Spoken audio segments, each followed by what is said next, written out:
Breaking news इस वक्त की सबसे बड़ी खबर। मैं दीपिका पाठक और आप देख रहे हैं द इंडिया टीवी न्यूज। चलिए ले चलते हैं कुछ खास खबरों की तरफ। वहां जनता ने परिणाम ऐसा दिया है कि भारतीय जनता पार्टी देश से बाहर जाएगी। कर्नाटक फतह के बाद सोशल मीडिया पर विपक्षी दल तो बम्पर खुशी मना रहा है। जहां कांग्रेस पार्टी तो खुशी है, उसके बाद बंगाल की ममता बनर्जी, अखिलेश यादव जो कि पूर्व मुख्यमंत्री रहे उत्तर प्रदेश के, उनकी भी खुशी का ठिकाना नहीं है।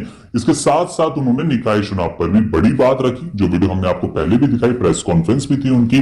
इसके अलावा उन्होंने कहा कि हाँ, ओवैसी की वजह से हमारे वोट तो छिने हैं, लेकिन बीजेपी का सफाया होगा उत्तर प्रदेश से। जरा वीडियो देखिए। अगर हम परिणाम कर्नाटक का देखें और उत्तर प्रदेश का निकाय के चुनाव को देखें, वहां जनता ने परिणाम ऐसा दिया है कि भारतीय जनता पार्टी देश से बाहर जाएगी।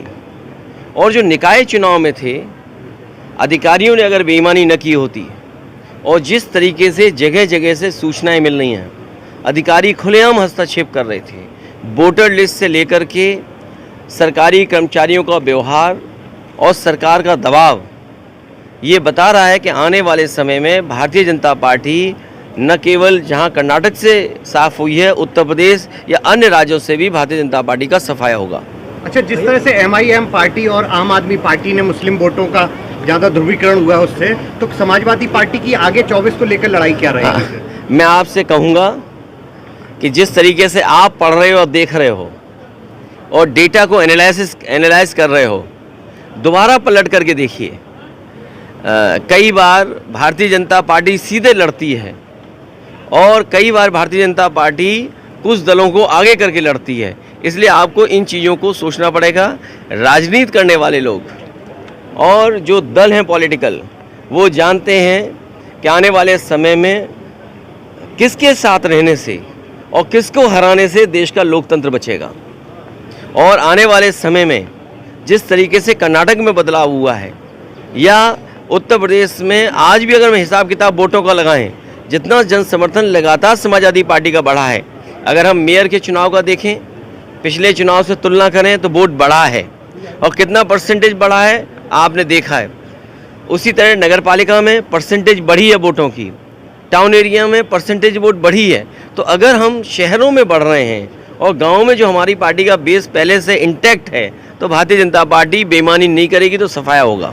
जिस तरह से मोदी सरकार के 9 वर्ष पूरे हो रहे हैं, उसके उपलक्ष्य में पूरे देश प्रदेश में कार्यक्रम करने जा रही, जनसभाएं करके लोगों को नीतियां बताई जा रही। देखिए, 9 वर्ष में 9 महीने में ये वो संख्या है जिससे कुछ बदलाव दिखता है। 9 महीने एक नया जीवन मिल जाता है। ये 9 वर्ष की उपलब्धि बता रहे हैं। इनसे बताओ कि जो बुनियादी सवाल थे वो वही कि वही है कि नहीं है। महंगाई चरम सीमा पर है, क्या बेरोजगारी चरम सीमा पर नहीं है? और फिर अधिकारियों का कितना पॉलिटिसाइज करोगे आप?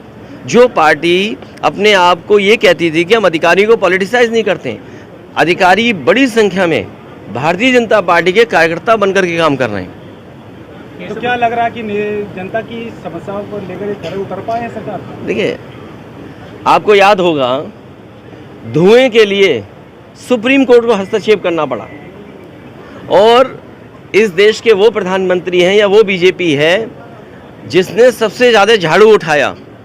और आज हम डीजल पेट्रोल जो खरीदते हैं उसमें सब में स्वच्छ भारत के लिए अब सेस लगता है।